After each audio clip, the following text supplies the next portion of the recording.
Welcome to Nightlight.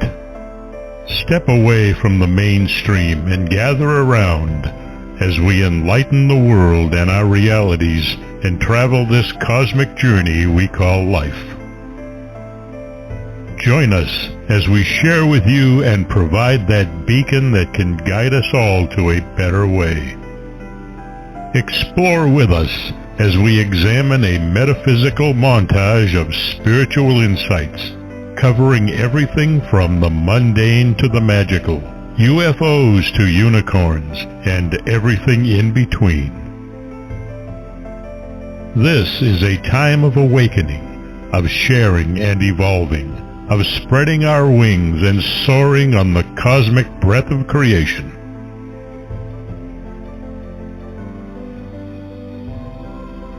Come and join with other light-minded spirits as we weave our lights together to seek understanding, enlightenment, and with a little luck, some wisdom. This is Nightlight, a reminder that you are never alone.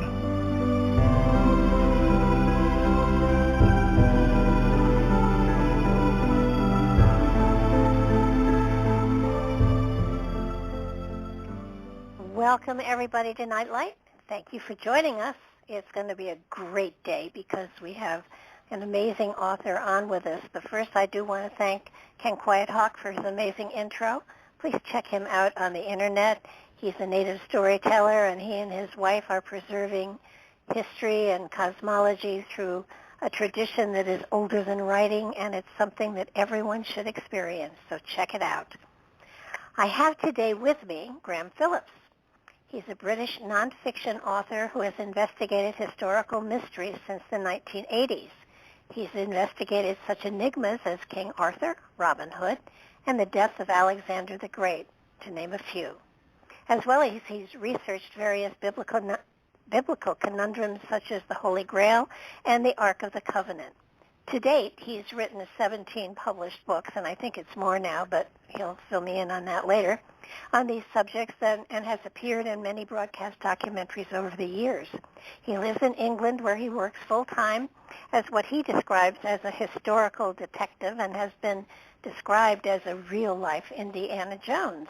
And I would say that title is absolutely appropriate. His adventures are amazing. His books are fascinating, and when you begin reading them, you can't put them down, so they follow you around until you're done with them. I've read, I think, 4 of them so far, and have the rest of them on standby because they are page-turners, all of them. And on top of the fact that you're entertained, you're also educated, which is a wonderful way to spend an afternoon and day. So welcome to the show, Graham. Thank you very much for having me on again. Oh, I love talking to you. I just think you have, I mean, most people would look at what you do as the coolest job in the world. I have, I guess, the second coolest job. I get to talk to people who have the coolest jobs in the world. So the fact that you are looking into all of these mysteries that have come down through history, and the best part of it is, you know, on a lot of these television shows, you have these people, Josh Gates, Scott Walter. Josh Gates more than Scott Walter, I think. He's always on a quest, but he never finds anything. You find stuff, which is just phenomenal. And so how did you, what promoted you into getting into this field? I mean, it's an amazing thing. It's an amazing story.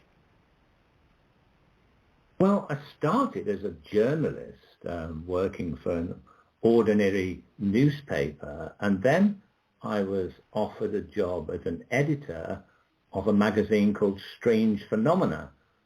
So by its title, you can realize that it was investigating all sorts of paranormal mysteries.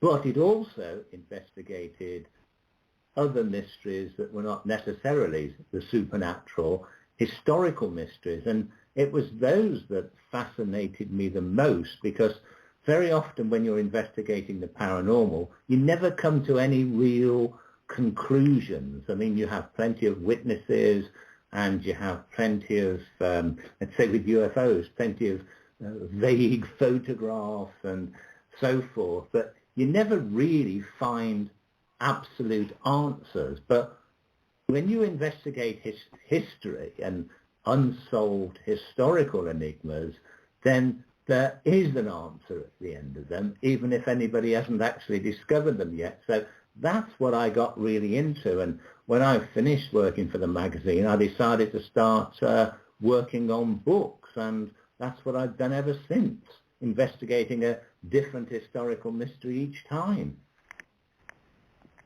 Well, I think it was The Green Stone, the very first book you wrote? Yeah, the first two books I wrote were about the paranormal, but they also involved historical stuff as well. The Green Stone was basically all about a search for a jewel stone that once was set in a ring that belonged to the British Queen Mary, Queen of Scots. And after she was a Catholic, and eventually she was executed on the orders of the Protestant Queen Elizabeth, because she was becoming something of a figure that Catholic people in Britain in the late 1500s were tended to be gathering around as a possibility of overthrowing Queen Elizabeth. And when she died, all her possessions were ordered to be destroyed so that they didn't become holy relics for the Catholic supporters of her in England to hold on to. And within the Catholic Church at the time, things that had belonged to various individuals who had fought for the Catholic cause or supported it, that miracles could be attributed to, were considered holy relics. And if enough proof could be found that miracles were taking place around these objects that had once belonged to somebody, they could be canonized, made a saint. And this is the last thing that Queen Elizabeth wanted for her rival and cousin, Mary, who had once been Queen of Scotland but kicked out and basically found sanctuary in England. The last thing she wanted was her rival to become, after her death, not just a martyr, but a saint, because it would galvanize many of the Catholic opponents to her reign. So that's why these relics were destroyed. But one of the things that was said to survive was the stone from her ring, a green stone that was said to possess miraculous powers. And after her death, it was hidden.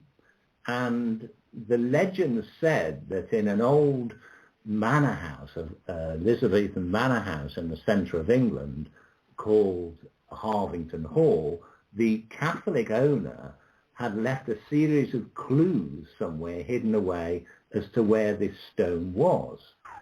And myself and other members of the Strange Phenomena team investigated this mystery. We discovered that behind oak panelling in one of the upstairs corridors of this old Elizabethan manor, there were a series of paintings that basically held as clues as to where this stone was hidden. And to cut a long story short, we actually discovered this stone. It was buried not far away from this house, and basically the people who owned the land were in no way interested in it. It was discovered in a brass casket that was dated by a museum as being from the period that the stone was supposed to be hidden, somewhere around 1600. And the people who owned the property were not in any way interested. So we managed to keep the casket and stone. And when it was taken back to the offices of the magazine, strange things started to happen. Poltergeist phenomena, a weird smoke appearing throughout the place for which no explanation could be found. Objects moved around by their own. on their own. And even apparitions of strange dark figures appeared, and it seemed to somehow be connected with the stone.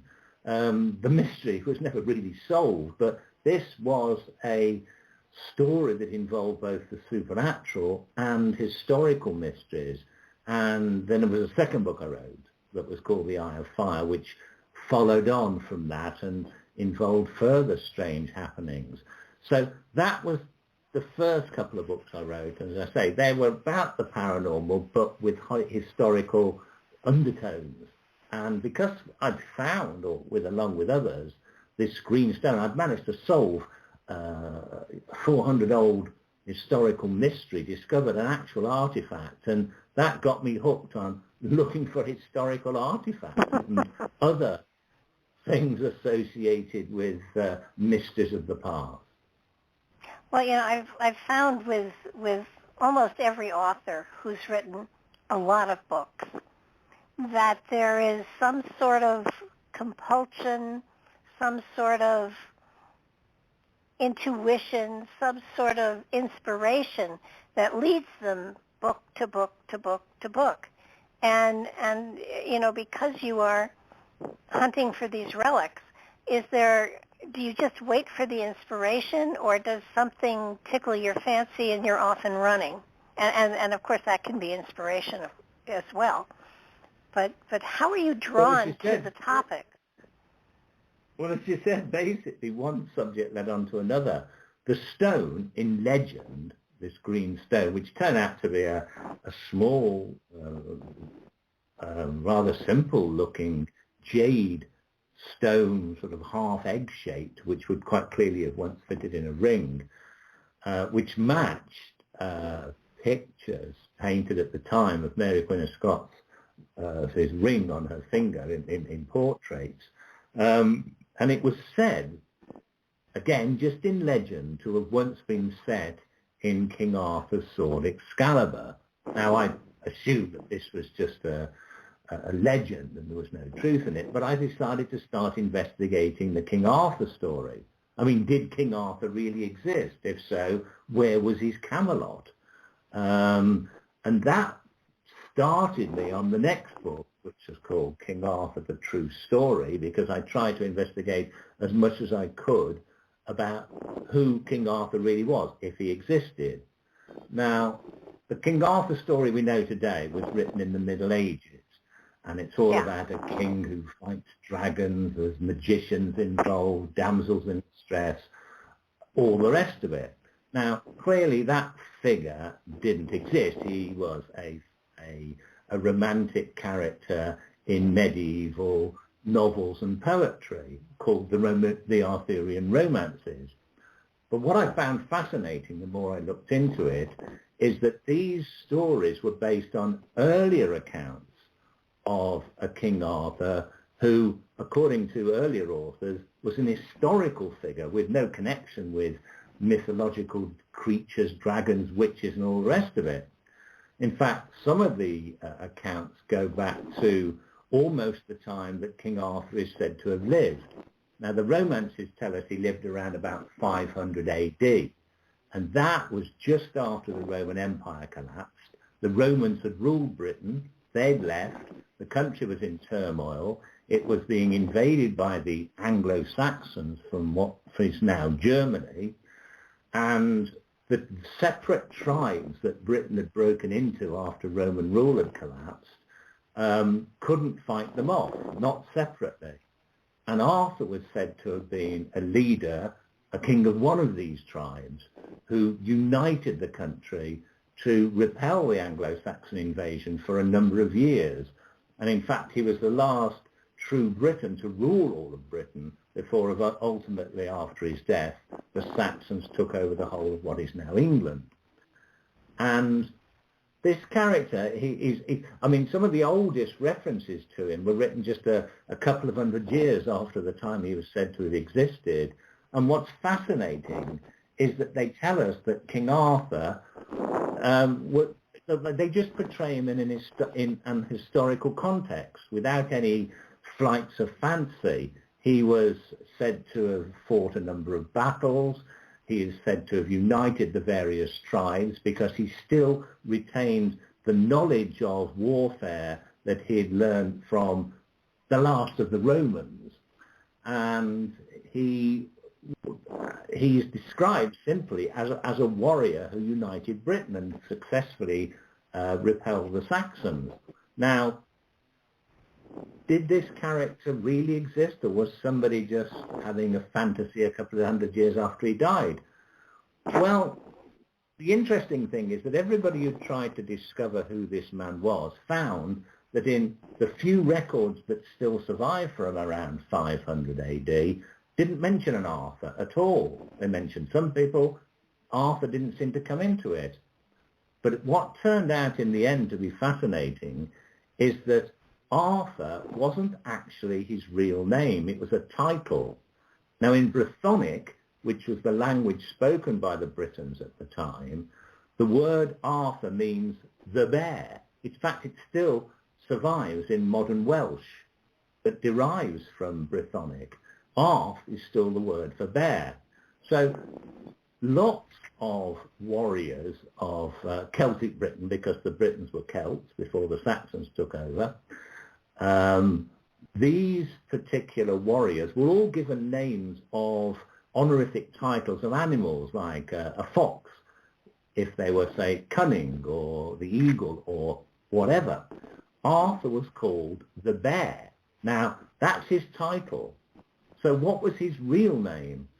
And what was interesting was that a monk called Gildas, who wrote within living memory of the time that Arthur was said to have lived, refers to a warrior called the Bear, who ruled a kingdom in central England called Powys, and that he ruled from a city by the name, what the Romans called Viriconium, and it was one of the last Roman cities to remain intact when England fell into a state of anarchy after the Romans left.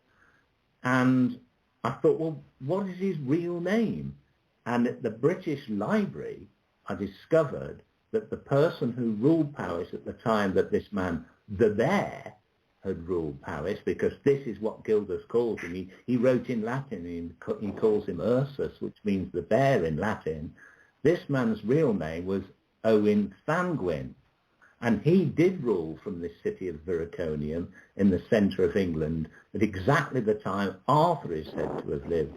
And what's more fascinating is that the city he ruled from was the most powerful city in Britain at the time. It's been excavated by archaeologists and shown it was completely refortified at the time Arthur is said to have existed by a man whose title was Arthur. So it seems that Viriconium, which is pretty much smack in the centre of England, could have been the historical Camelot, and Arthur really did exist. Is there not a cathedral that is not all the way there? It's in ruins that they are claiming that Arthur is buried there. Isn't there a tombstone for Arthur and Guinevere on the grounds? No, that's somewhere different. It's about 120 miles from where Viriconium stands. It's now just outside a village called Wroxeter, near the town of Shrewsbury in central England. But about 120 miles away to the southwest, there's a town called Glastonbury. And there's an abbey there where monks in the 1190s claimed to have unearthed the remains of an historical King Arthur. They dug up two skeletons and a cross, and on that cross were the words to the effect of, here, in Latin, the words to the effect of, here lies the renowned King Arthur and his wife Guinevere in the Isle of Avalon. And that, Glastonbury, the town now, was once surrounded by water and is thought to have been where Arthur was ultimately buried. Wow. Well, I think what you're doing is phenomenal, and it does give greater weight to the story. But then if you're going into Arthur and Guinevere and Excalibur, then you have to touch on Merlin. And if Arthur existed as Owen, did Merlin exist as well during the same time frame? Yes. Just to give it a bit of a background, when the Arthurian romances were being written in the Middle Ages, Arthur was portrayed as a knight in shining armour, and so were his, so were his knights. He was a king in shining armour, and his knights wore medieval plate armour like you see in jousting competitions. And he was advised by this wizard, Merlin, and he lived in a big, huge stone Gothic castle. Well, those kind of castles and that kind of armour and those kind of people didn't exist until after the 1100s. Back in 500 AD, when Arthur was said to have existed, warriors would have dressed more like we imagine Romans to dress. Their castles wouldn't have been huge stone castles, Gothic castles of the Middle Ages, but it would have been wooden stockades and earthen embankments, more like the old Roman fortifications. And he wouldn't have lived in a great big cold castle. His residence would have been more like a Roman villa, a fortified Roman villa. Now, excavations at Byriconium, the place I believe was the historical Camelot, where this historical Arthur lived, have found that there was a palace, as they describe it, a Roman-style villa at the centre of the city, built at exactly the time Arthur was around. And it was fortified, rebuilt, and it became pretty much the capital of Britain at the time, because the capital in London and other major Roman cities, which were in the east of the country, had already been occupied by the Anglo-Saxons, which left Byriconium as the main city. So again, this is more evidence that it could have been the historical Camelot.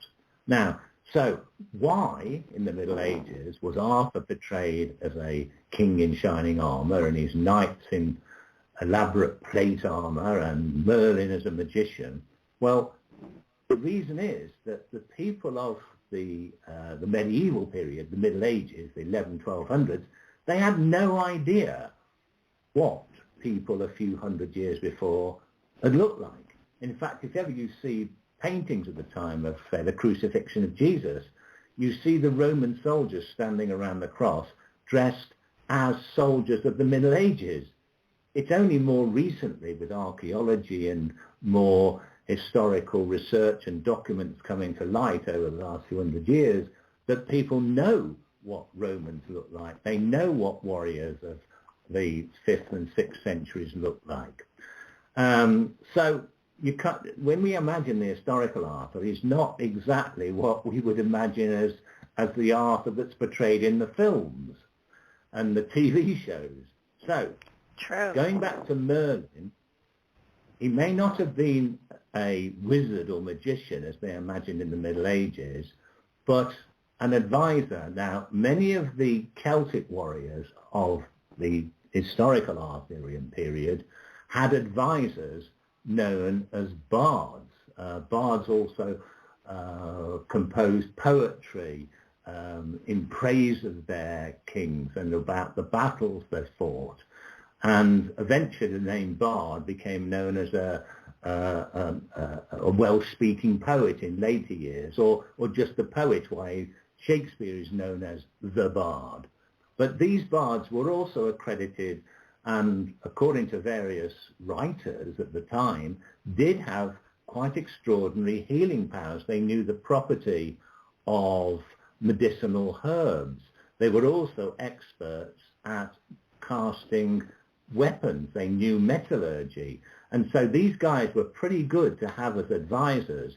And at the time Arthur lived, there is also recorded a figure by the name of Merlin, And although he's not associated specifically with the Arthur that I've discovered, he's not particularly associated with any specific part of England. The writings refer to him as living all over the place. He seems to have been a wandering character who may have become associated with the historical Arthur. So imagine an advisor who knows all about weapons, fighting techniques, healing, how to, be a physician of the time. That may have been the original Merlin. And incidentally, Merlin is also a title. It meant in ancient Brythonic, the eagle. What his real name was, possibly a man by the name of Ambrosius Aurelius, who was a Roman general who, after he retired when the Roman Empire collapsed, advised various kings of Britain about what the Romans had done, their building techniques and so forth. And it may have been this Ambrosius who, one particular author, a man named Nennius in the 800s, actually says was the historical Merlin.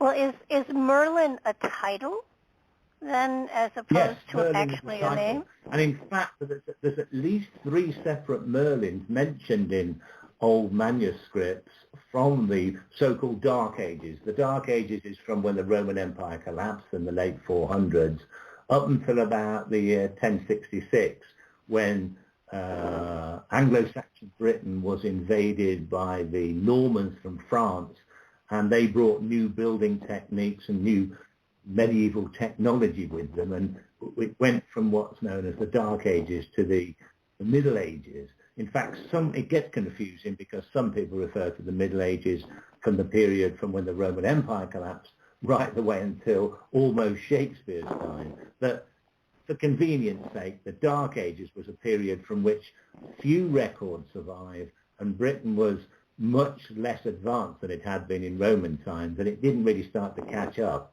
until the Middle Ages. So it seems that the Merlin recorded in the Middle Ages may have been this same character that lived at the end of Roman rule. Well, what fascinated me was you have, in your Merlin book, you have him being buried in the United States. So which Merlin was it that was buried in the United States? Well, as I say, throughout the Dark Ages, we have a number of Merlins. One contemporary with the historical Arthur, another one at the end of the 6th century, at the end of the 500s, and another one about halfway between the two. Now, this has led some scholars to assume that that Merlin lived for an extraordinarily long period of time, to about 150 years of age, which they attribute, some of the more fanciful writings attribute that to his magic. But there seems to have been 3 characters with that title. It basically meant the head bard. They were in fact similar to what the Romans have described as druids, people who were like a priesthood of the Celts, who did possess healing powers, and they were even able to do things like hypnosis, what we would today call hypnotism. They were able to talk to people and take away pain, just like some hypnotists are supposed to do today. So these druids, say there's 3 head druids called Merlin. Which one is it that ends up buried in America? We don't really know. But in Ireland, which is when Britain was eventually occupied by the Normans, Britain was kept being invaded by lots of different people. You've got the Romans, the Anglo-Saxons, you've got the Vikings, you've then got the Normans from France, and they were the last people to invade Britain.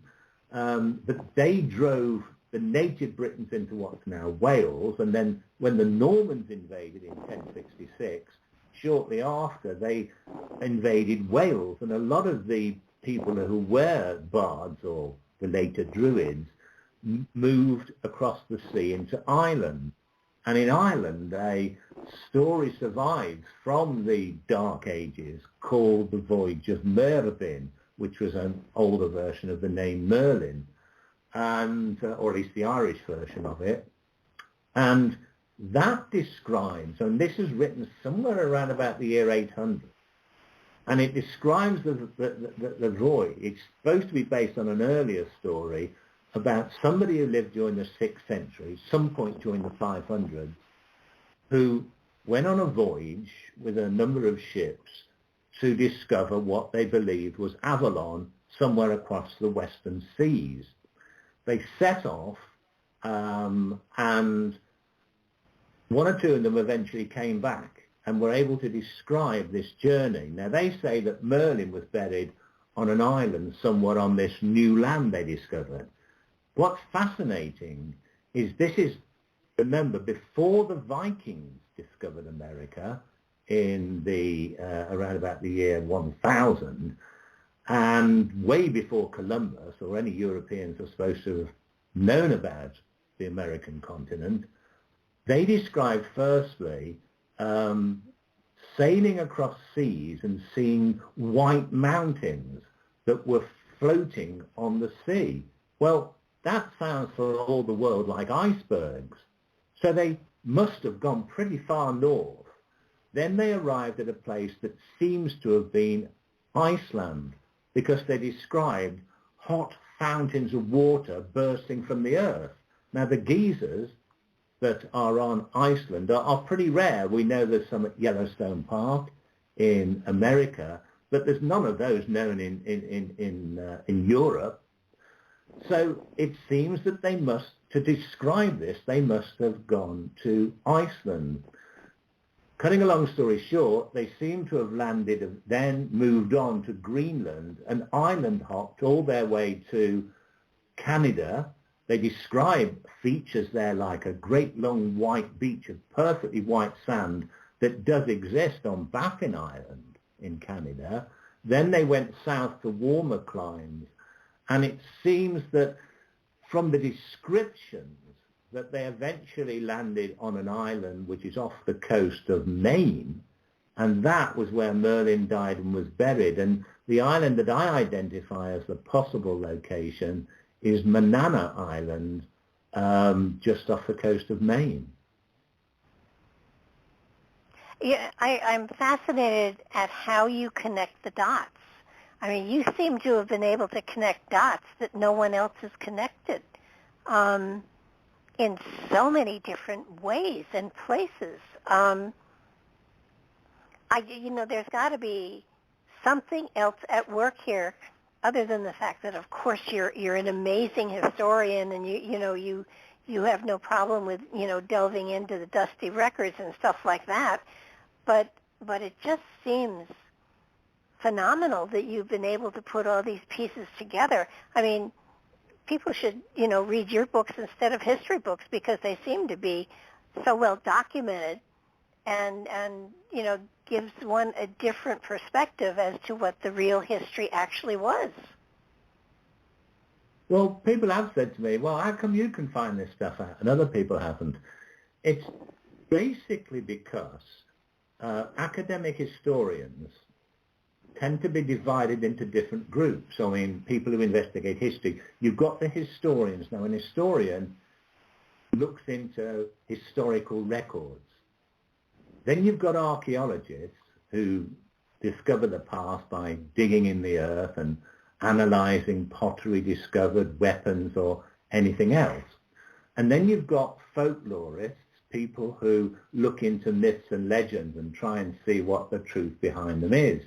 But these people virtually never talk to each other. Historians really always argue with archaeologists. They both argue with folklorists. And you've really got one lot of people discovering a whole load of stuff, but other parts of the puzzle are missing, like if it's historians, you've got the archaeological stuff missing, and the folklore about which you can sometimes trace things that have just been remembered as legends.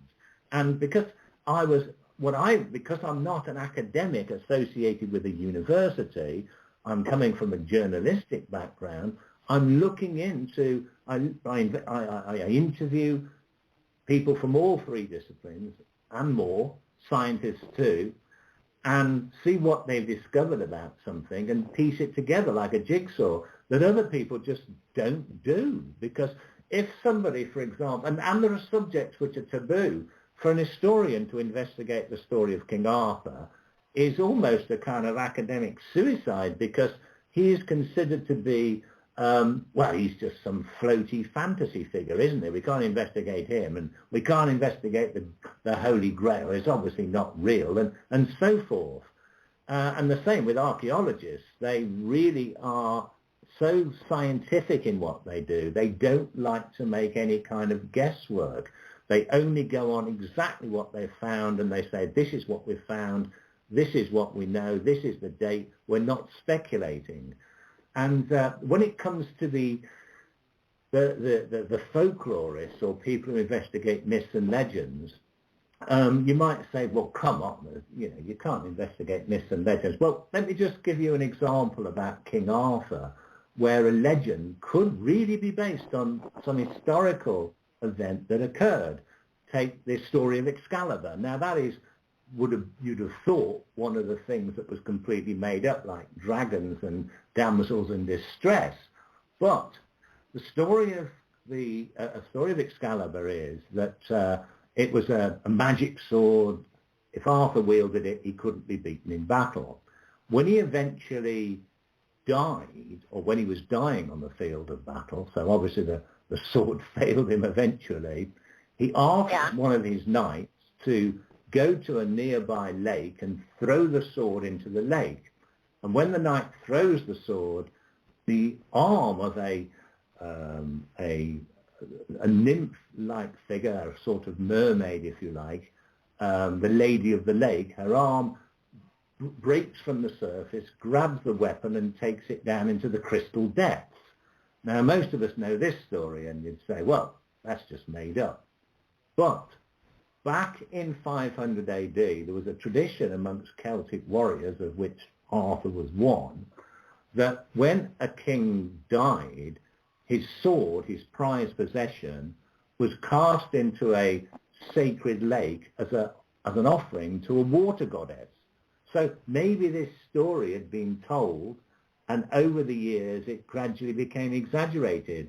There's just one example, and there's many more, of where a legend can be traced back to some historical event.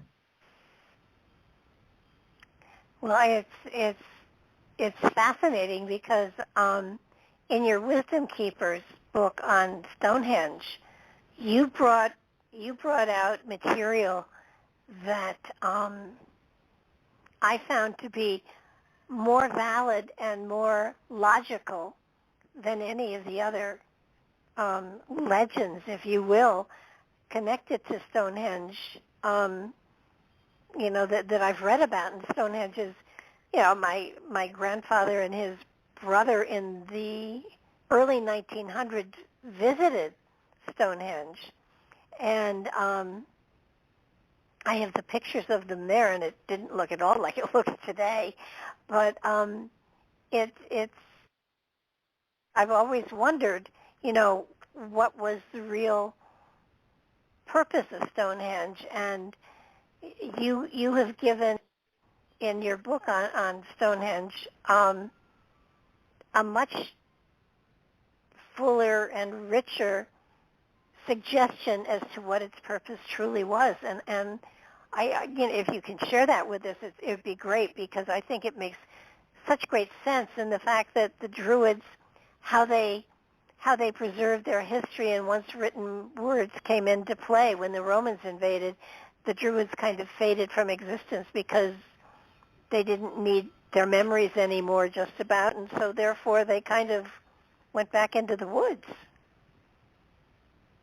Yeah, when I investigated Stonehenge, again, it's a case of one subject leading on to another. Like when I was investigating the Green Stone, it led on to Arthur, and ultimately the Arthurian story led on to my interest in Stonehenge, because one of the legends associated with Stonehenge is that it was built by Merlin. and he somehow magically transported the stones of Stonehenge from far away. Some of the legends said Ireland, some said Wales. And it is only recently that archaeologists have discovered that some of the stones that made up the original Stonehenge, because it was built in stages, actually did come from about 130 miles away in South Wales. They probably weren't magically transported by Merlin. They were erected throughout hundreds of years before the time that Merlin was supposed to be lived. But again, it's a legend that, yes, the stones were once somewhere else and brought to Stonehenge. Why? I'll come on to in a bit.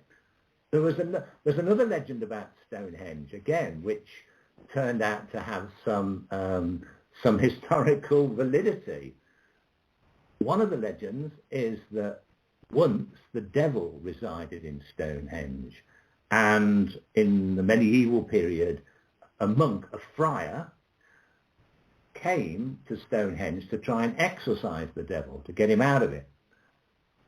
But he failed, and the devil got mad at him, and the friar began to flee. The devil picked up one of the huge stones, hurled it at the friar, just missed him, but grazed his heel on his foot. And there's a stone just outside the main ring of Stonehenge, a few hundred yards away, called the heel stone. And that is the legend as to why it's called the heel stone. Originally it was called the friar's heel, because the stone is supposed to have hit the friar's heel just before he escaped. But the words frios heel in Greek, which was the language that the first people from Europe who visited Britain spoke, the Greeks, frios heel means rising sun in Greek at the time. It means the rising sunstone. And in fact, on Midsummer's Day, if you stand in the middle of Stonehenge, the sun, the midsummer sun, rises right over that stone. So consequently, a story that was written as the frios heel, the rising sunstone, became, well, friar's heel. And then somebody came up with the legend of the devil throwing the stone at the friar. So once again, you've got these legends that actually start to bring in some historical truth about Stonehenge that nobody in the past knew about. Now, what was Stonehenge built for? Again, it's been the subject of considerable controversy over the years, but if we go back to when it was built, it was built around about, the one we see today, or at least the remains of the one we see today, was built around about 4,500 years ago, way, way before the period of King Arthur and Merlin. But the very first circle was built there about 500 years before that. And that just consisted of, I think it was 52 stones in a ring. They were about 6 foot high and went down into the ground about a third as deep again. They were the ones that were brought from Wales. Probably they were, because the archaeologists have now found exactly where those stones came from. They believe they were a stone circle that originally stood near the Preseli Mountains in South Wales, just a few miles from the coast. It's possible that when the people from that part of the country migrated to central southern England, where Stonehenge is, which is a much more fertile place, they moved the stones, possibly dragged them on rollers as far as the sea, and then put them on barges, sailed them around the coast, up the river systems to within just a few miles of Stonehenge, and then re-erected them in a place that they have now come to live. And then, of course, the later stones were added. Now, there are many stone circles. I mean, Stonehenge is the most famous, but there are many stone circles throughout the British Isles. There's still over 1,000 that still survive in various states of preservation. There could have been many thousand going back to a period known as the megalithic era, named after the word megalith, which means large stone. And these stone circles vary in size. In smaller communities, they were maybe just 4 feet high and consisting of maybe 10 or 11 stones. And then you get larger ones. And in fact, Stonehenge isn't the largest stone circle in the British Isles, built about the same time as the big Stonehenge we know today, around 2500 BC. Around 20 miles north of Stonehenge is the Avebury Stone Circle. Now, Stonehenge is just a few hundred feet. I don't know, it's about can't remember exactly off the top of my head, but it's about 100 feet across. Avebury Stone Circle is almost half a mile across. It is so large, I think it's 1,000 feet in diameter. And around it is a huge, great embankment and ditch about 30 feet high and 30 feet deep. That is around a mile in circumference to walk all the way around it. It's huge compared to Stonehenge. Some of the stones weigh up to 40 tons, and many of them still survive. So why did the amount of effort it took for people to build these with what were just Stone Age tools, antlers for picks, the shoulder blades of oxen for shovels. I mean, it must have taken them years to build this, and they had to hack the ditch around Avebury out of solid chalk and then build this embankment. And then the stones came from about 20 miles away. They had to shape them, and there were hundreds of stones there. So there were stone circles, and the larger and more prosperous the local tribe, say, or community, the larger the stone circles were. So they obviously had a very important purpose. And the latest research has shown that the stones tend to align with important celestial bodies, like the moon at certain times of the year, where the sun rises or sets, and so forth. You might get, for example, at Stonehenge, I mentioned the heel stone outside the main stone circle, where they can tell the sunrises on Midsummer's Day. And then you've got other stones that align with the sun at other times of the year, and with the moon phases, and with where the stars appear at different times of the year. So there seem to be some sort of celestial calendar. But why? I mean, obviously, the most obvious answer is that they were for the growing and cultivation of crops. If you know when it's midsummer and when it's midwinter and days in between, you know the right time to sow, attend to and reap various crops. But they're so elaborate, some of them, that you just wouldn't need to. Many other societies throughout the world had managed to know when to plant and reap crops without anything as sophisticated as that. But from Roman writing, where there was no form of writing before the Romans turned up in the 1st century AD, to tell us why these people built these stone circles. And they were built by various groups of people who migrated to Britain from elsewhere, who joined in and kept building it, even though their religions based on their graves and what we know about the grave goods, that they had different religious beliefs, but they continued to use the stone circles and help repair and build new ones, suggests that it had a practical rather than religious purpose.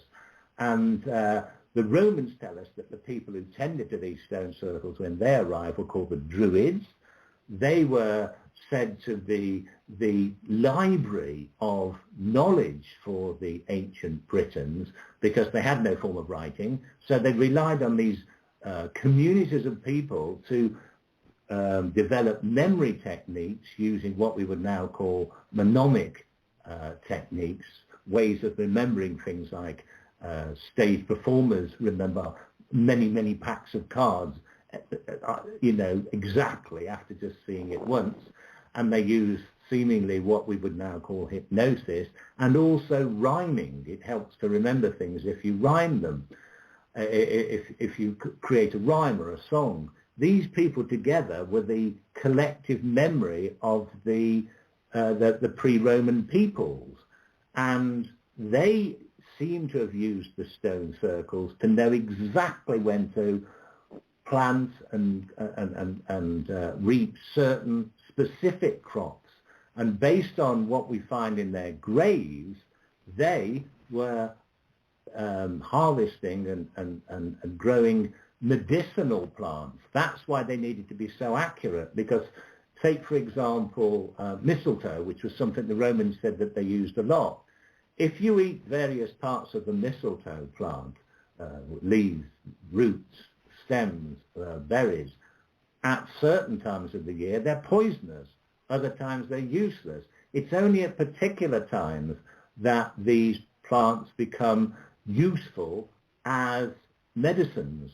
And this, the very specific times that are calculatable by standing in the middle of a stone circle saying, oh, that star's there, it's just touching that stone, right, it's now time to cut this particular plant, and we can use that for medicinal purposes. And that's what it seems Stonehenge was used for. And from what the Romans tell us, when they arrived with writing in the 1st century AD, and a little bit before that, the Greeks, the Druids were able to cure all sorts of things like congestion of the lungs, things like bronchitis. They had analgesics and pain relief. They had ways of curing stomach pains. They even, according to one Roman writer called Pliny the Elder, were able to cure cancer. And that is quite astonishing, because they use parts of the mistletoe plant that have only recently been found to be useful in chemotherapy. In fact, they knew how to cure things that we're only discovering today. And it was by using places like Stonehenge as calculators or astronomical calendars that they were able to do this. So if you like, Stonehenge, it's not a burial ground, although some people were buried there. It's not a temple. It is basically a healing sanctuary, or if you like, a prehistoric hospital. Amazing. Well, and you know, we've tried to discern, you know, its purpose and its direction. I think you've come, in my opinion, you've come closest to giving a valid reason for it than anyone else has. It makes great sense to me. And when you realize that there was no town or no village there, and that people, you know, you would have thought that there had been a reason for it being put there, and yet no one's come up with any reason that you know holds any validity, or that there's no archaeological proof for it, which has always fascinated me. They've found corridors, you know, that were passageways for processionals or whatever, but they've never come across a reason for its existence, and I think you have come closer than anybody else has, as far as I'm concerned. Always open to, you know, somebody. Go ahead. No, I was going to say, I mean, there seems to have, as time went by, because the Druids and their predecessors that used these stone circles were considered miraculous, and I think that they used this to gain influence. And so as time went by, these stone circles became more elaborate, and the surrounding avenues of stones were built as kind of processional ways. Many of the stone circles have these standing stones in parallel rows of standing stones and embankments leading to them, which were like processional ways, so that people, they took on a religious significance too, but it wasn't their initial purpose. And why haven't archaeologists discovered this? Because they look, remember I said before, they are people who are scientists primarily, investigating how old something is, what people lived like at the time, and so forth. And there's no writings of the time to tell us what they were building these for. What they failed to do, the archaeologists, were look into the writings of Romans and Greeks telling us exactly what these things were used for. And the historians were basically saying, well, this is just the Romans exaggerating, without knowing what the archaeologists were doing. And then you've got the folklorists with various legends, like I said, about the friar's heel and the story of the stones being moved from elsewhere and so forth, that basically you put that all together and you've got the answer, or at least an answer that I think makes sense. Well, so apply the same philosophy. I think, first of all, you're so fortunate to be living in a part of the world that has so much history attached to it. You're close to everything. So, excuse me, pollen got to me. So the next two topics that are so always fascinating to everyone, of course, the Holy Grail and the Ark of the Covenant.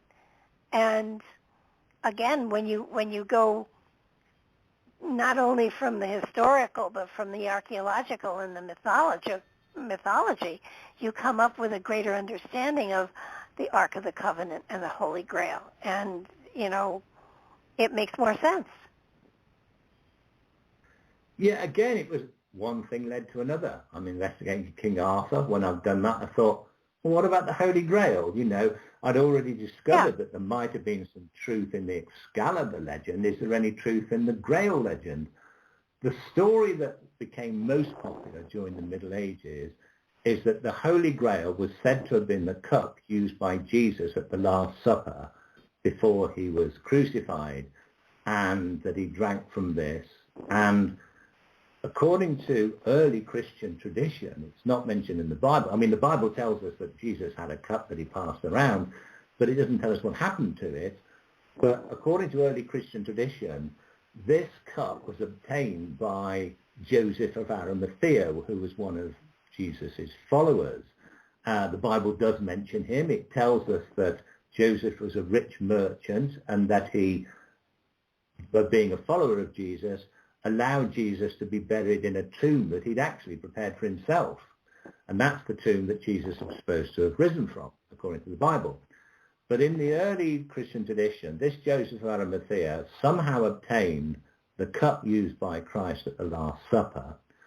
And while Jesus was on the cross, being crucified, he collected a few drops of Christ's blood in this cup, which then gave it some sort of holy mystical powers, that if you drank from it, you could be cured from illnesses, or in some stories, gain eternal life or prolong your life. Now, when the Christians were persecuted after Jesus' death, Joseph, according to these early traditions, escaped Palestine. When he was a merchant, and he had a ship that he travelled around the coast of Europe in, and finally crossed to Britain. Now, he settled in Britain, the reason being all of France, known by the Romans as Gaul and surrounding countries, the Middle East, was all under Roman control. Britain at this point, which was like 32 AD or thereabouts, hadn't yet been invaded by the Romans. They only invaded I think it was, let me get it right, AD 64, and over the following couple of decades. So at the time Jesus died and Joseph of Arimathea supposedly came to Britain, Britain was free of Roman rule. So he came here and he founded an early Christian community, bringing this cup with him. Now, ultimately, he hid this cup, which became known as the Holy Grail, and in the Arthurian romances, it is later sought by King Arthur and his knights when Arthur falls ill as a way of curing Arthur. And then it's hidden again. Now, that's the story that was most well known. But it wasn't, the word Grail really was associated with a number of mystical artifacts that were somehow associated with Jesus during the Middle Ages. Now, in the Middle Ages, relics were big business. Anything that belonged to a saint or somebody that had been involved in the Bible story the Virgin Mary, Jesus, one of the disciples. Anything that had once belonged to, particularly their bones, was considered holy items, and they were kept in abbeys, churches, monasteries. And in Britain, many of the churches, monasteries, abbeys are named after a particular saint. St. Joseph, St. Mary, St. Agatha, you name it, St. Mark. And they were named after those saints originally because they were supposed to contain relics associated with that particular saint, often bones that were supposed to be theirs. But if they didn't have the bones, an item that they'd once possessed. Now, Jesus himself was said to have ascended bodily to heaven, ultimately. So there were no bones. So it was items associated with Jesus, particularly this cup that is said to have held his blood, which was the most sought-after item. And many knights during the Middle Ages, between the Crusades, when they had nothing else to do, would basically be hired by abbeys, monasteries and cathedrals to go in search of holy relics, to bring them back so that churches would attract more pilgrims who went there in the hope to be cured of illnesses, gain spiritual enlightenment and so forth.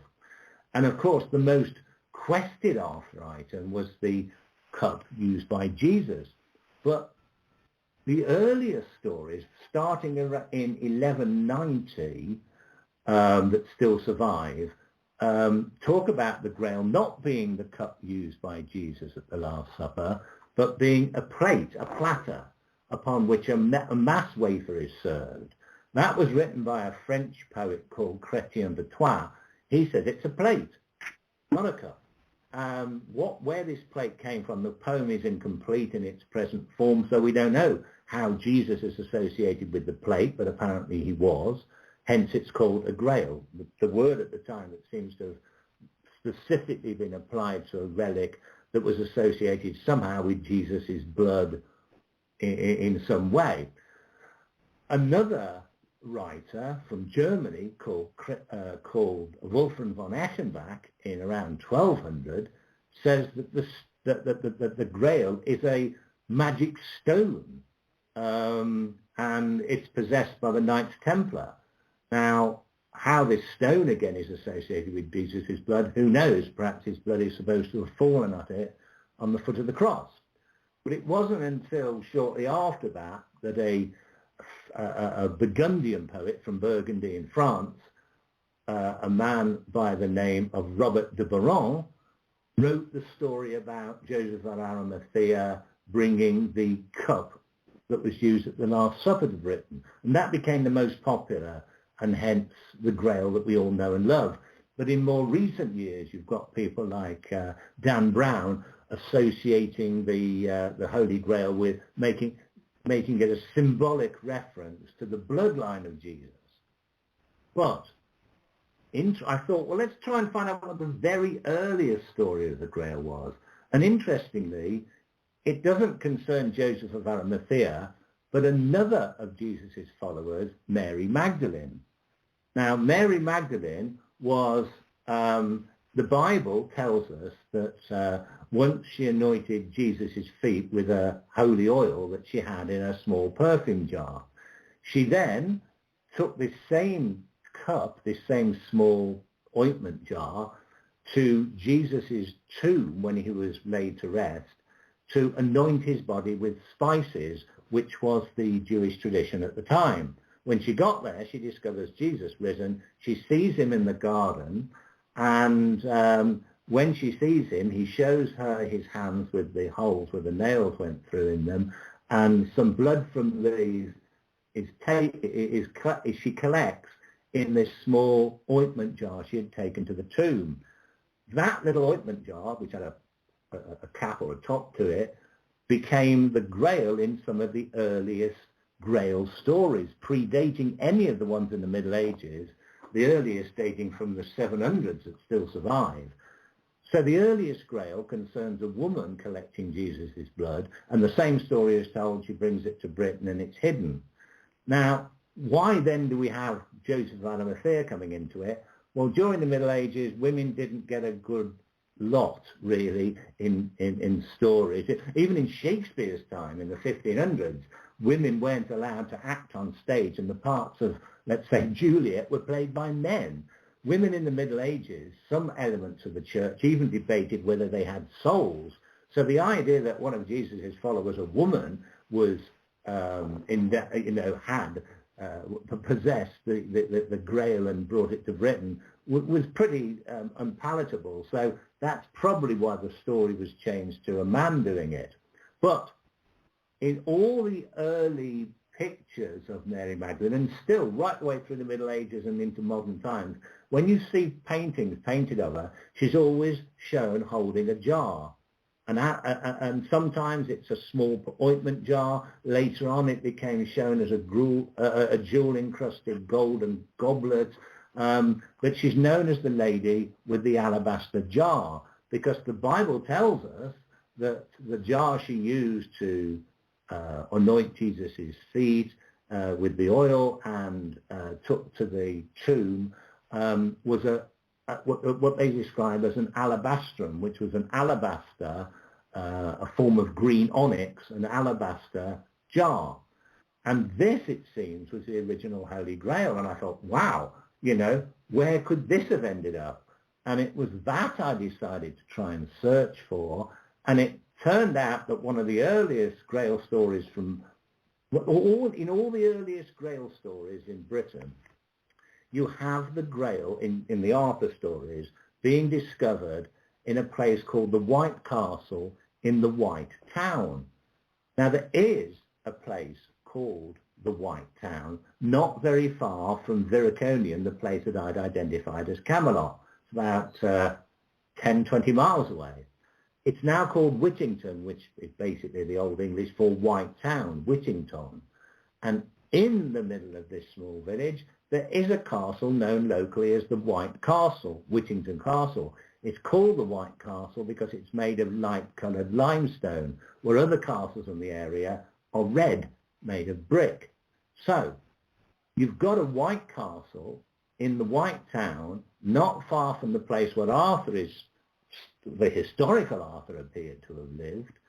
And in all the early Grail stories, that's where the Grail seems to have been found. And in 1220, a story was written called The Adventures of Fulk Fitzwarene. And Fulk Fitzwarene is an historical figure who owned the White Castle in the early 1200s.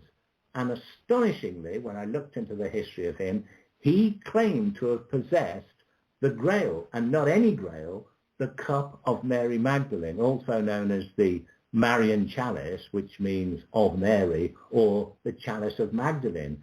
So it seems that this was the original Holy Grail. And somebody who really existed claimed to have had it in the place where the early romances say it was hidden.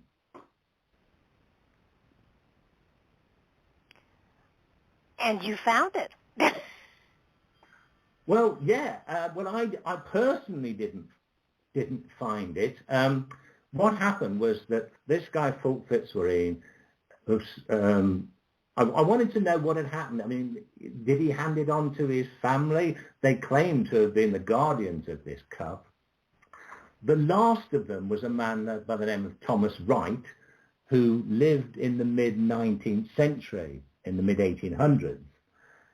He actually showed this cup to people, and he was an historian. He actually, interestingly, was the first person first modern archaeologist, if you like, to excavate Viriconium, the place I believe was the historical Camelot. And what he did was that he showed people this cup, and he was like an amateur historian, and an antiquarian, as they used to call them. And he said this was the original Holy Grail. Of course, none of his colleagues believed him. When he died, before he died, he had no heir to hand it on to. So what he decided to do was to hide it and leave a series of clues as to where it was. I suppose he may have seen himself as some kind of latter-day Merlin. It was his personal epitaph. And what he did was he wrote a short poem called Sir Gawain and the Red Knight, which was set at a place called Hawkstone Park, very close to Whittington and Vericonium, a place called Hawkstone Park, near where he lived at a village called Hodnet, about 2 miles away. And the book basically is a story of this knight searching for this cup, eventually discovering it, and then he stands on the battlements of somewhere he describes as the Red Castle, which is a real place, a real medieval castle, at Hawkstone Park, and he contemplates hiding it. That's where the poem ends. But it ends with the lines, "The shepherd's songs to guide the way, the horn was blown, the treasure lay," and that's it. Well, I examined this quite some time, and one thing I noticed was on the title page, he'd written something like, I can't remember the exact words now, but it was something like, for those who have eyes to see, there is a mystery under it, or some words to that effect.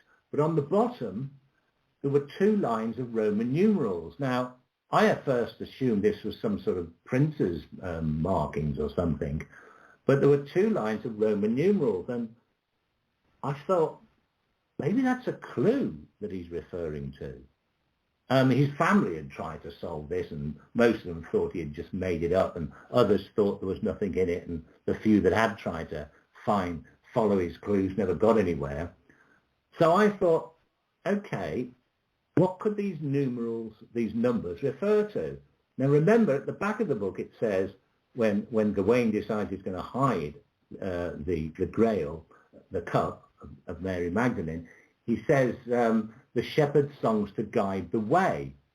Well, I realized, what are shepherd's songs? Well, in the Bible, the Old Testament has the Psalms, and the Psalms were written, or supposedly according to Christian tradition, by King David, the first king of Israel, who had begun life as a humble shepherd before he became the Israelite hero when slaying the giant Goliath. Shepherd songs, songs written by a shepherd, the Psalms. The Psalms are all numbered, Psalm number 1, 10, 20, and so on. And they all have verses, 1, 2, 3, 4, 5, 6, etc. So I thought, what about if the first, because there was the same number of Roman numerals on the first line and the second, I thought, well, if maybe the first line refers to the number of the psalm, and the second number underneath it refers to the verse. And when I did this, I went to the Red Castle where Gawain had stood at the end of the book, and the first line actually, the first psalm actually refers to a shepherd blowing a horn. And that had been written on the last page. The horn was blown, the treasure lay. And I thought, wow, that's coincidental. The second psalm, following the same logic, read, lead me to the rock. I think it was lift up my eyes into the hills, and then lead me to the rock which is higher than I. You'll have to excuse me if I'm not getting this completely right, because it's been some time since I've read it. But it definitely said, lead me to the rock that is higher than I. And the only rock that's higher than where I stood was right opposite a little valley, a big white cliff, and on top of it, there was a ruined arch of like a chapel.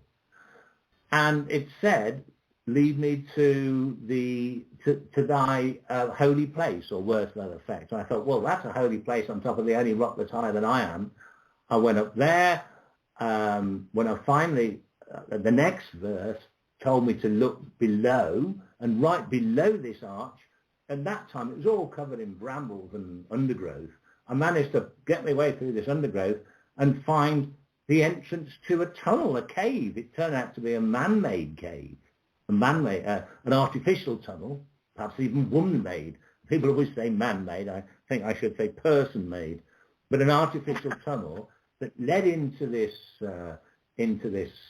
quite a way inside the hillside, until eventually I entered this dark chamber, and in there were a couple of statues that were partly broken, quite tall, about 4 feet high. One was of a lion, the other was of an eagle, minus its head, but you could tell it was an eagle because of the wings and so on. And I had discovered from the people who owned the property that there had once been 4 statues that stood there, a bull, a lion, an eagle, and an angel. A couple of them had got lost over the years. I kept following the caves until I reached the other side of the hill, and the next verse, and out into the sunshine, and the next verse read, "Lead me down the valleys." And there was this great ravine in front of me. I followed that.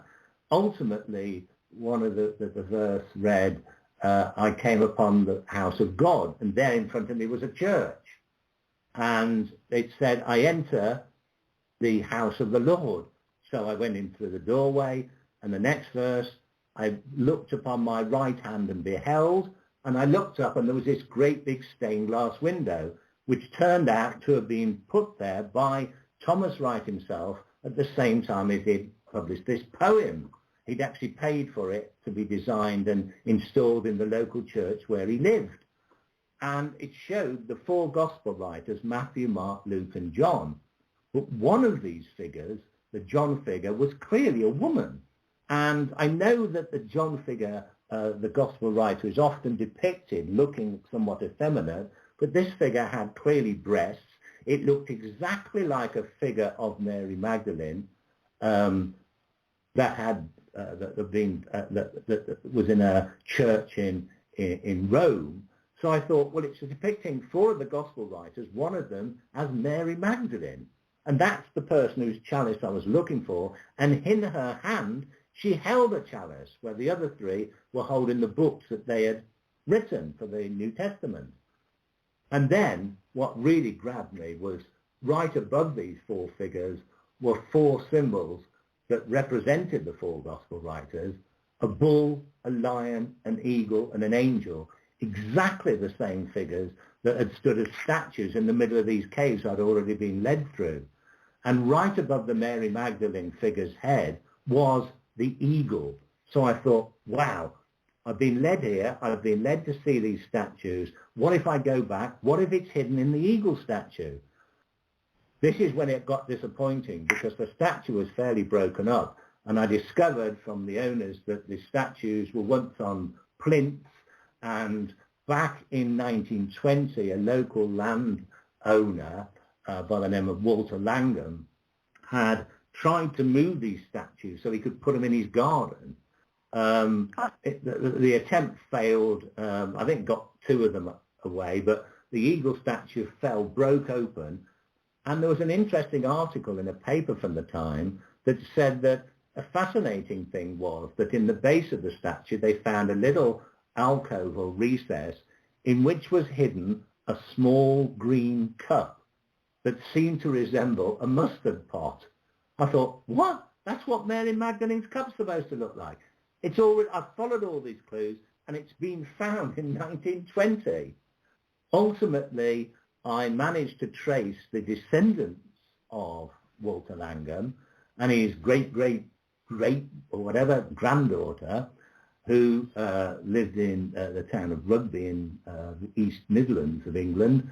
I got in touch. I said, have you still got that cup that was found? And because it was such an unusual thing, they said, yeah, I think we've still got it in the attic somewhere. I went round to see them, and in the attic, which was full of junk, wrapped up in 1940s newspaper amongst all sort of old plates and crockery and cups and so forth, she opened up, and there was this small, green, old-looking, very worn down cup that looked for all the world like a thick egg cup. And I thought, wow, is that it? And I said, can I take this to a museum? They agreed.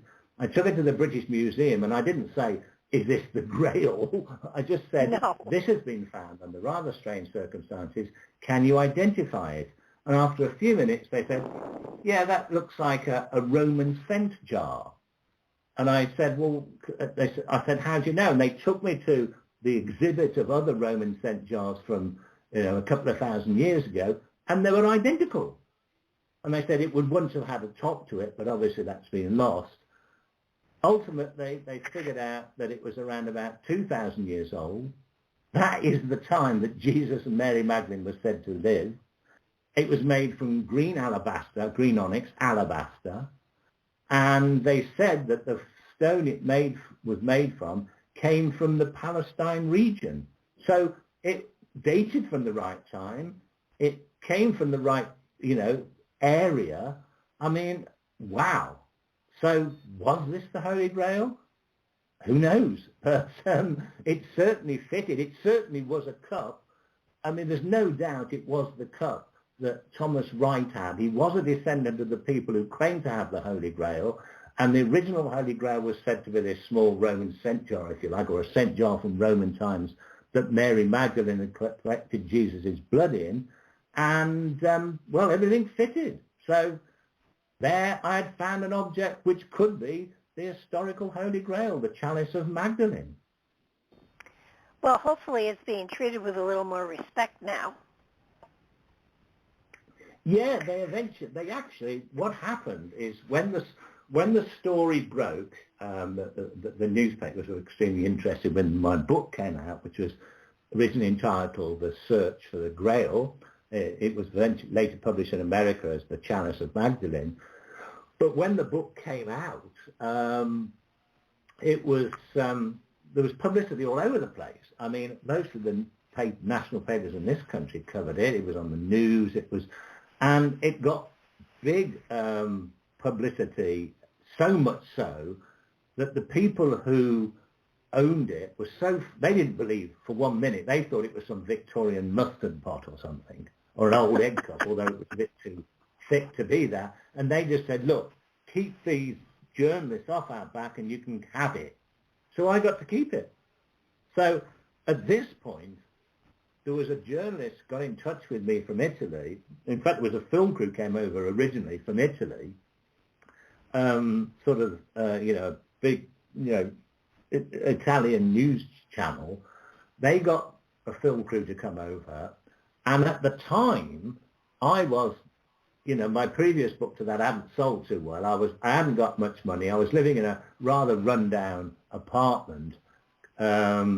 And they wanted to meet me at my home, and I thought, I don't want them to see how I live. It's awful. But when I came in, one of the producers, a lady came in, and when she saw how I was living, she said, "Oh my God!"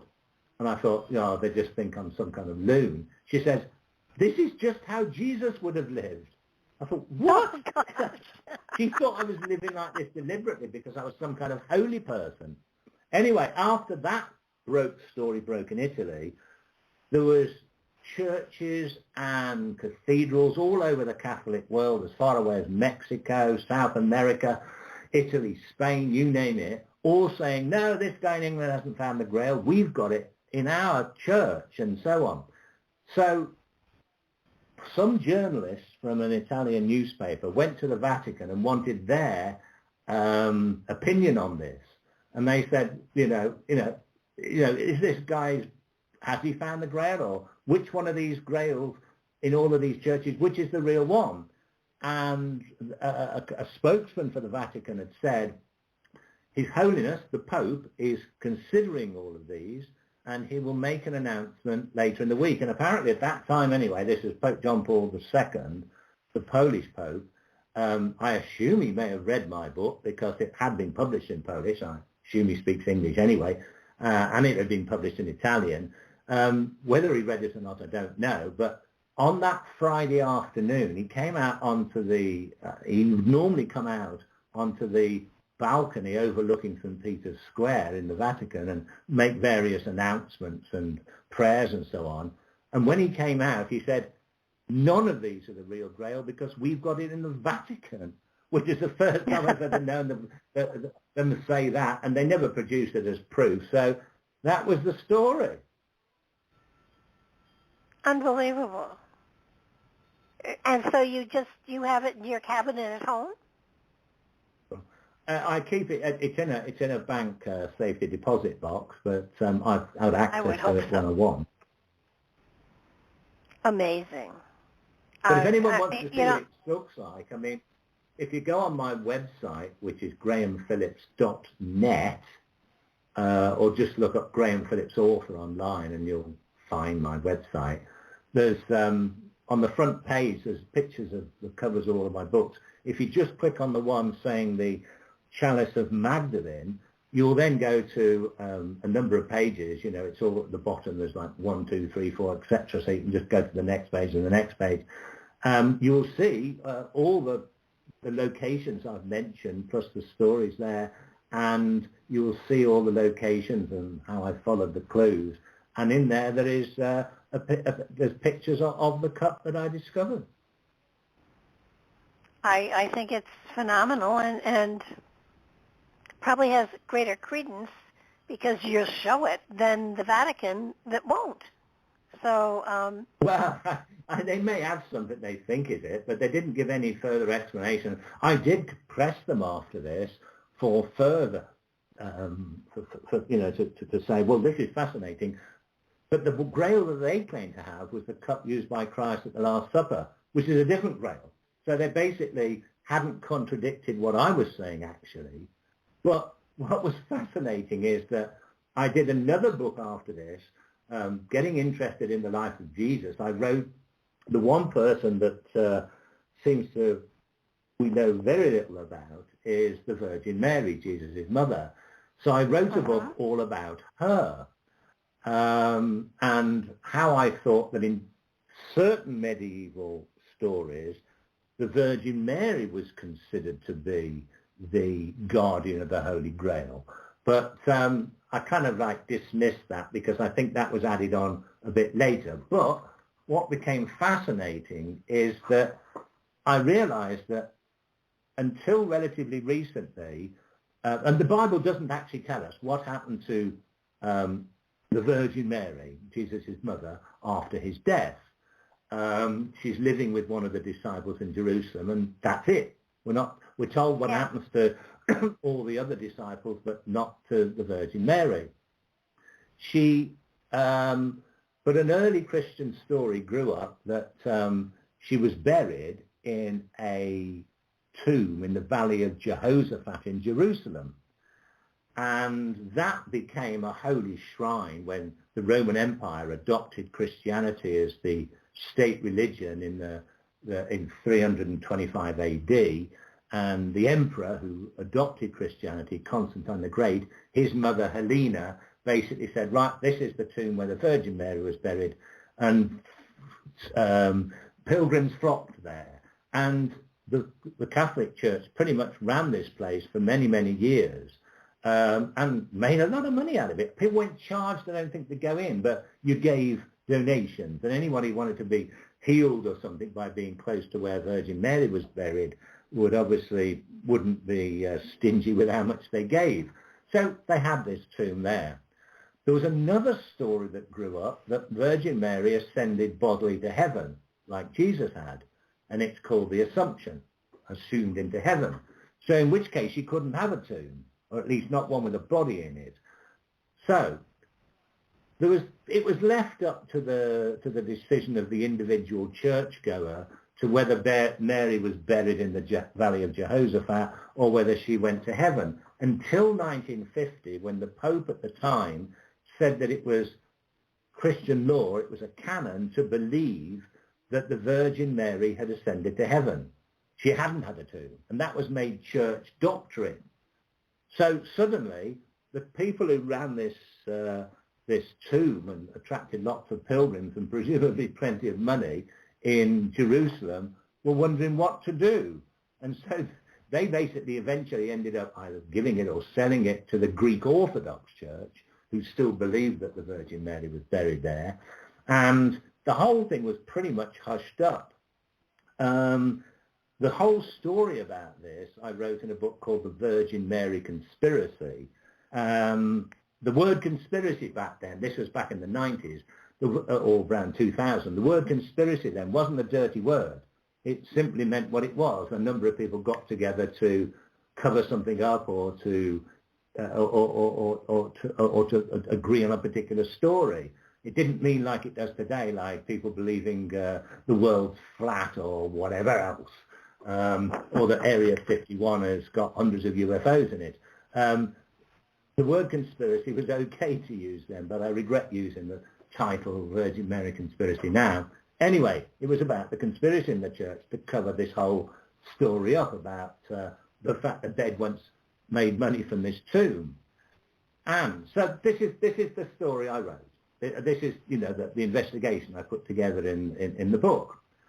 The same Pope basically got to hear about this. Now, this book started to be in the libraries of many Catholic schools around the world, because there was quite a lot in there of great interest that we don't know in the Bible. But the Pope, remembering I was the man who claimed to find the Grail, decided, hold on a minute, we're not having this guy's books in our school libraries, and said, no, that book's banned. But in order to ban a book from a library in the Catholic Church's doctrine at that time, the author had to be excommunicated. Now, I'm not even a Catholic, but I suddenly got a phone call from an Italian journalist who said, Graham, do you know you've been excommunicated? I said, what? I said, yeah, you've been excommunicated. So your books, none of them, the one about the Holy Grail, the one about Mary, it cannot be in any Catholic school. I said, but I'm not even communicated. How can I be excommunicated? He said, well, about once a month the church goes through a list of all the books it doesn't like and just ticks off everyone who's to be excommunicated. They really haven't got the time to check if they're Catholics, and they just blanketly excommunicate the lot. So technically speaking, I'm not even allowed in a Catholic church. Oh dear. Well, I'm sure that's a great disappointment for you. You tend to just find the most amazing information and the most amazing. I mean, even the Moses Legacy book. That was fascinating. Yeah, that was a search for. Again, this is something that for many years the church believed that in the Old Testament it tells us that after the Israelites escaped captivity in Egypt, they went into the wilderness east of Egypt, into the Sinai wilderness, where they came across a mountain known in some parts of the Bible as Mount Sinai and other parts as Mount Horeb. It's called both names. And it says that here God revealed himself to the Israelites. Moses went up the mountain and came back with the Ten Commandments. He also came back with the instructions of how to build the Ark of the Covenant out of gold that they seem to have smuggled out of Egypt. And it's this big gold box, chest, if you like, that's carried by a couple of poles through it by priests. And on top there are the effigies of two golden angels. And it was in that the Ten Commandments, the most holy objects that the Israelites possessed, were kept. The Ark is then said to have all sorts of miraculous powers, like, I don't know, it defeats all of the armies of the Israelite enemies by some kind of, I don't know, rays, like some high-powered laser coming from it. And most interestingly, when certain prophets and priests stand next to it, they can hear God and they can commune with God. So, as it says in as Indiana Jones says in the Raiders of the Lost Ark, it's like a radio for talking to God. Now, all this happens at a place called the Mountain of God, Mount Horeb. Now, when the Roman Catholic Church became the state religion of the Roman Empire in 325 AD, enforced by the Emperor Constantine, his mother, Helena, who had been a Christian before, she was the one who decided the Virgin Mary was buried in Jerusalem. She basically decided that Mount Sinai was a mountain in eastern Egypt called Jebel Musa, that later was called that anyway, the Mountain of Moses. And there's still a monastery beneath it, St. Catherine's Monastery, and that's the place where many pilgrims still go today. But it doesn't tell us in the Bible where that Mount Sinai is. So I decided, well, let's have a look what the actual Bible does say and see if I can figure out where it is. Well, firstly, it doesn't have anything to do with this southern part of Egypt, that southeastern part of Egypt. It says that the first time Moses goes there is when he sees the burning bush from which God talks to him. And that's when he tells him to go back to Egypt and free the Israelite slaves. It calls it there Mount Horeb, one of the names for the mountain, or the mountain of God, Mount Sinai. And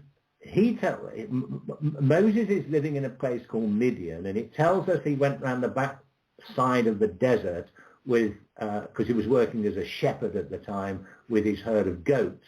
Well, the backside of the desert it's referring to puts us in a place called Edom at the time, southern Jordan in today's map. And later on, we're told that when Moses is leading the Israelites through the desert, they are dying of thirst, and he performs a miracle by knocking his staff against a rock, and a magical, a sacred spring of water issues forth, and the Israelites don't die of thirst.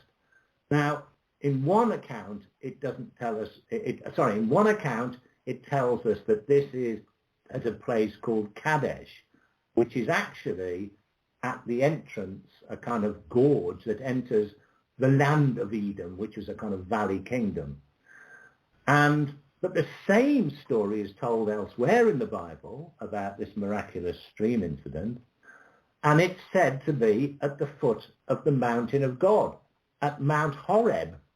So we're told specifically, and I can't believe why anybody hasn't figured this out before, that the mountain of God, Mount Sinai, is at the entrance of this gorge to Edom, which was later called Petra in southern Jordan, where in Roman times a city was built, which is still there today as a tourist site. And when you go there, actually at the entrance where this miraculous stream was supposed to be created, there is a shrine built by the Bedouin peoples of the area, which is called a Musa, the shrine of Moses, and there's a rock there and a stream and a little holy well, which is said to be, by the local people, where Moses struck his staff to create this miraculous stream. And above it rises a mountain called Jebel Musa, which must be, according to the Bible, the mountain of God, Mount Sinai. Why nobody had found that before, I have no idea. Well, yeah, it does make sense. And you are made to wonder. Again, it's a matter of people aren't talking to one another to put the pieces together.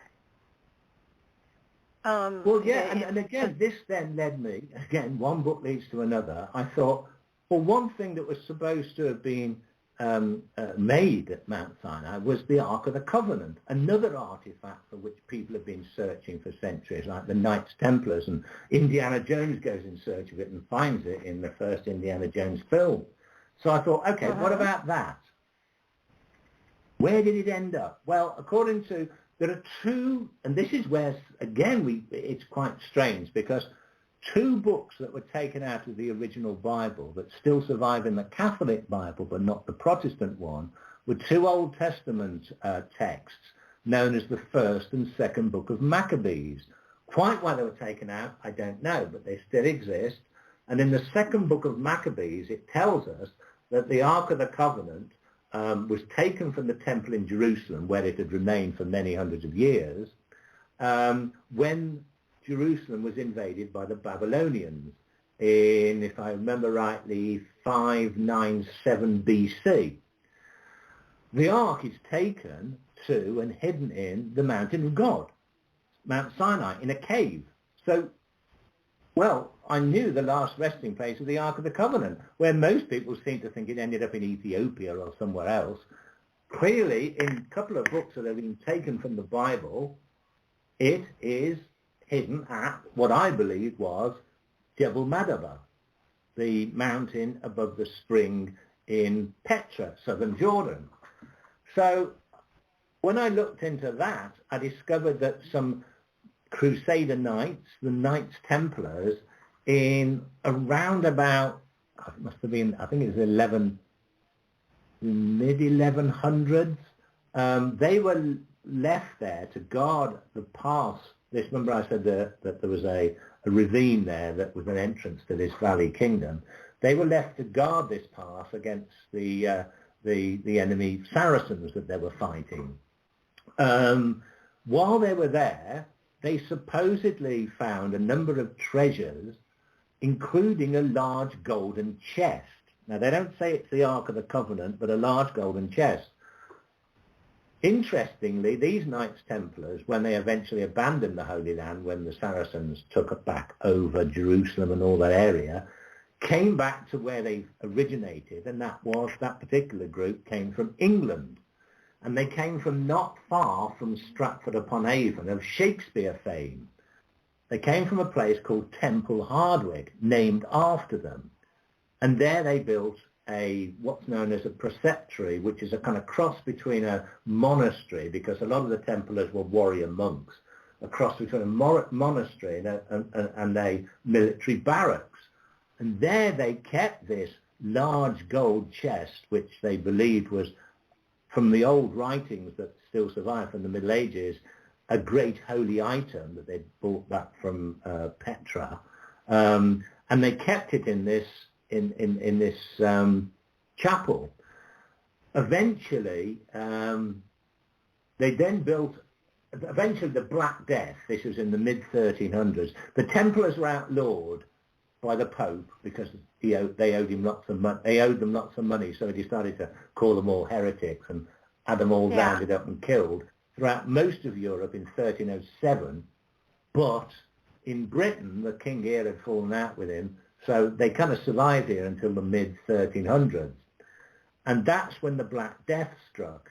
And when the Black Death struck England, they built another chapel on top of the hill, the Knights Templars at Temple Hardwicke, at a place called the Burton Dasset Hills.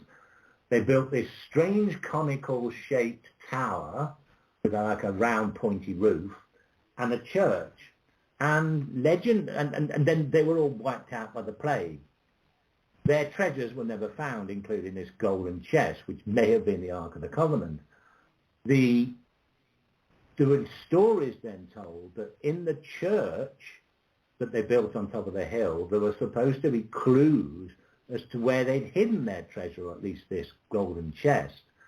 And in years to come, quite some famous people tried to search for these clues, including Sir Walter Raleigh, the man who basically started smoking in the West. He was the one who brought back tobacco to Europe from America. He basically brought back and made famous the potato. So that's Sir Walter Raleigh, the explorer, one of the first Europeans to land in North America. He became absolutely fascinated by this and tried to find these clues, couldn't. But there was a man in the early 1900s called Jacob Cove Jones, who lived nearby, who was given a great opportunity. Renovations to the building were taking place, and when the plaster work was taken away, they found all these paintings all over the walls that were made by the Templars in the mid-1350s. And he was convinced that these were the clues as to where the Ark was hidden. Now, unfortunately, those particular things have all crumbled away because now they've got ways of preserving ancient wall paintings, but they didn't then, and you can hardly see any of them today. But he decided, he was dying. I think he had consumption, TB. He knew he wasn't going to last long, and he told various other people he knew, archaeologists, because he was, again, one of these antiquarians, these amateur archaeologist historians, that he knew where he thought the Ark of the Covenant was hidden, and he'd solved these Templars' clues. but they wouldn't believe him. So basically what he did, he was, and this is the interesting point, he was related to the guy, Thomas Wright, who had left a stained glass window as part of his clues to find the Grail. Inspired by that, he decided to make his own stained glass window with clues to where he thought the Ark of the Covenant was. This was a much smaller window in a tiny little church in a place called Langley in the county of Warwickshire, not far from Stratford-upon-Avon. And me and some colleagues looked at this window and thought, you know, are these the clues? And cutting a very long story short, it depicted not anything to do with the Ark of the Covenant, but the Epiphany, the time when the three wise men are supposed to have visited the baby Jesus in the stable. And I thought, well, what on earth has that got to do with the Ark of the Covenant? Well, what we eventually worked out was that how did the wise men discover where Jesus was as a baby? They followed a star. And in the top of the pane of the stained glass window, there was a star, in fact, two stars, one on top of another. So we thought, wow, maybe we're supposed to follow stars.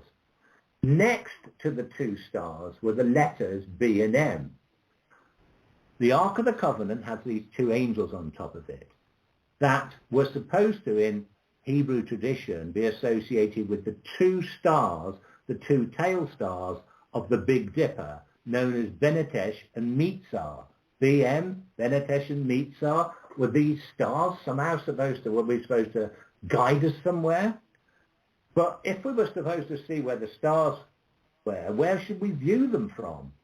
Remember I said the Templars built this strange conical tower on top of the Burton Dasset Hills?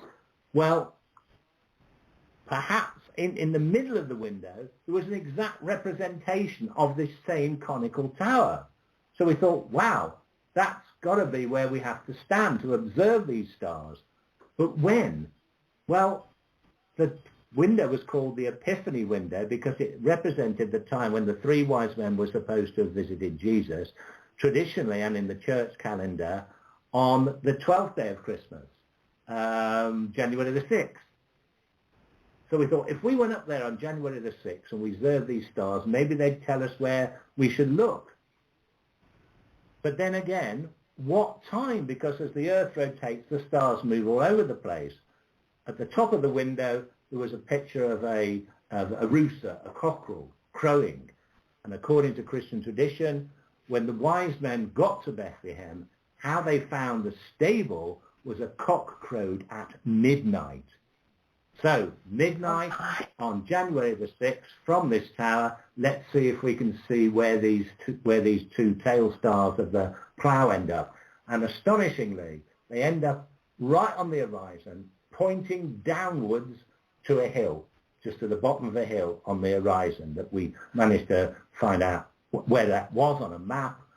We went there, and by daylight, we found beside the road a strange little red brick arch that seemed to have been there certainly since Victorian times when Jacob Cove-Jones was alive. And right under the star in the window is depicted this same red arch. So we thought, that's where it is.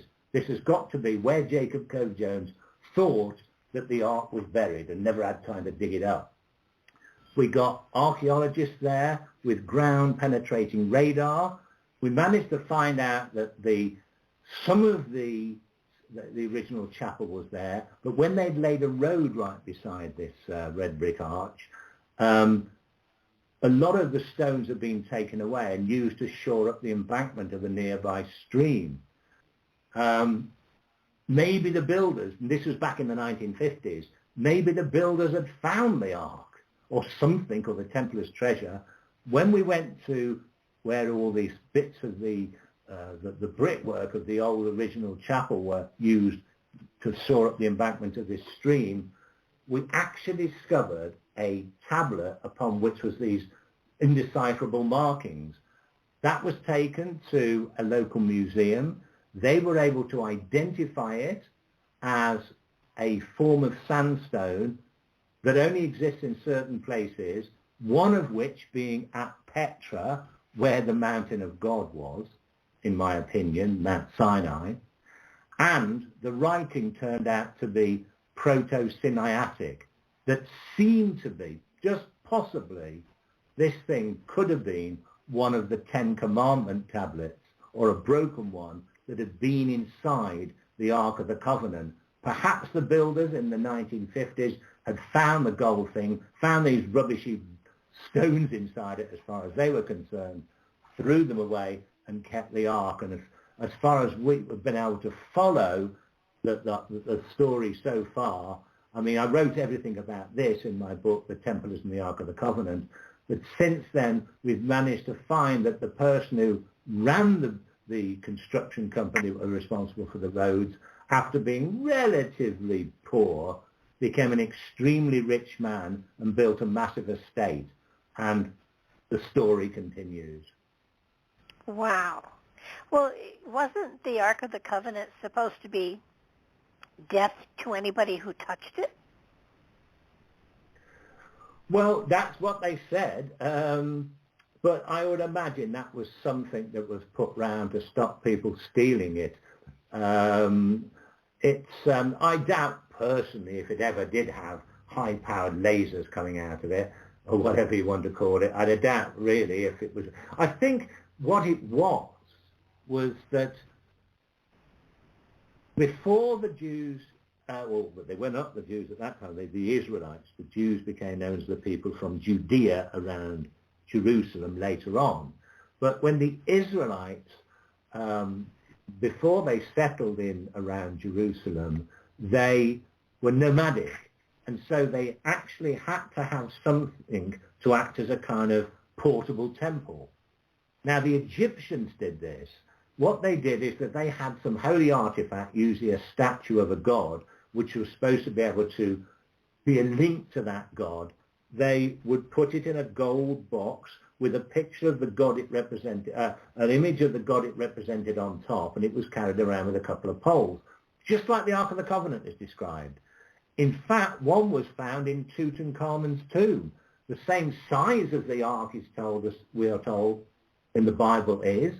It was exactly like an ark. It looks just like one, and on top is the figure of the jackal-headed god Anubis, and inside there was items and a statue associated with Anubis. The idea is they could carry it from town to town, the priests, and there a priest would hold it, put his hands on it, and communicate and speak as Anubis.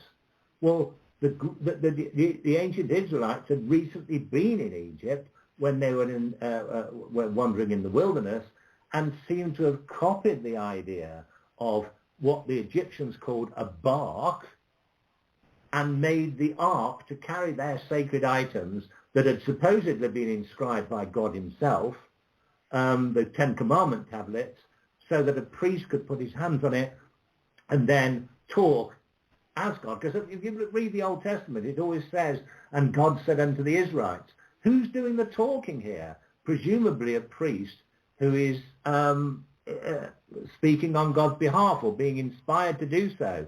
So the story as if you touch it, you die, would be a good reason to stop anybody else but the appointed priest from putting their hands on it. Makes good sense to me. I just noticed our time.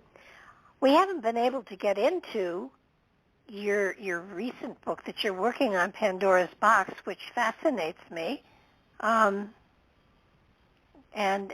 you know, I guess we have to have you back for that one. Well, I'm actually still writing that one, so it'll be a bit of time, but that's what I'm going in search of. Well, if there was.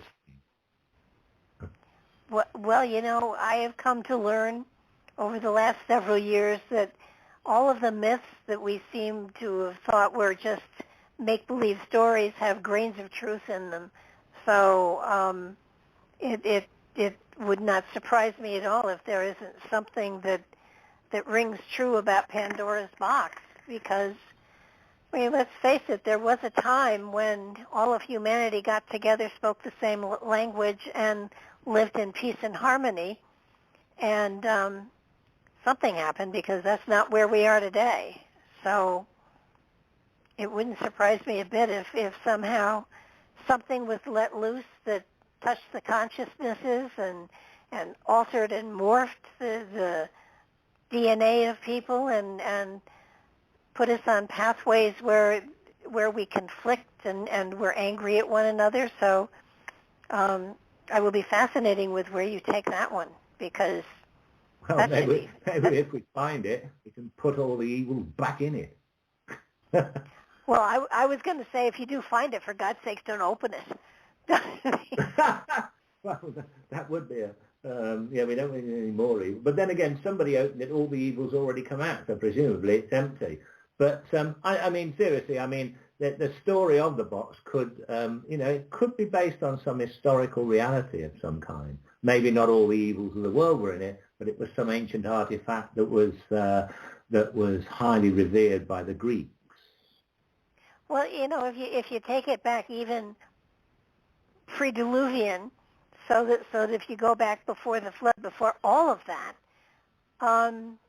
there is talk of a society, a culture that was peaceful and loving and giving and sharing, and there was no war, and everybody spoke the same language. And so I could see how something that released an energetic into that society could have set us on a pathway that it would be nice if we knew what came out so we could put it back in and slam it down and not ever open it again. So I'm looking forward to where you go with this one. But before we get too much further here, want to give your website once more so people know where to find all of your material? Yeah, my website is grahamphillips.net, and you will basically, on there, you will find all the books I've written, well, most of them at the moment. And if you click on the front page on one of those books, basically everything is explained there about what I've done and photographs and everything. If you want to see my YouTube, you can either click on the link to it on that front page of my website, or just look up Graham Phillips author, and there's plenty of short videos I've made, plus some bits and pieces when I've been on television. If you want to look at my IMDb, again, you can just click on the link on my page and you can see all the various films and videos and TV stuff I've been in, and may be able to find them online. And anybody wants to go onto my YouTube, it's Graham Phillips author. Very Not YouTube, easy to sorry, find. I meant Facebook. Facebook, I meant as well. Facebook and YouTube is Graham Phillips author. And the website is beautifully done and easy to use. Thank you. And I highly recommend people read their way through all of your books, because certainly the material in them is educational as well as entertaining, as I said earlier, and they're a page turner. You don't ever get bogged down in so much detail that your eyes glaze over. They're good books, and I'd use them in junior high, actually, having kids read them, because if you can do it, they can maybe grow up to be able to do it as well, and uncover other mysteries that are still out there. Happily, history is full of mysteries, so I think you're in good shape here. I don't think you'll ever run out of material. Thank you. My pleasure, and thanks so much for being with us. I know Mark is going to have you on again too, and I left some of the material out there so there's stuff for you to cover with him. And I do thank you again for being with us, and I look forward to getting you on again. My pleasure. Okay, everybody, thank you for being with us. Thank you for joining us. This will be up on YouTube come later on this afternoon, and check us out. If you like what you see, please subscribe to the channel, because that's how we know you're listening. Have a great day, everybody. Bye-bye.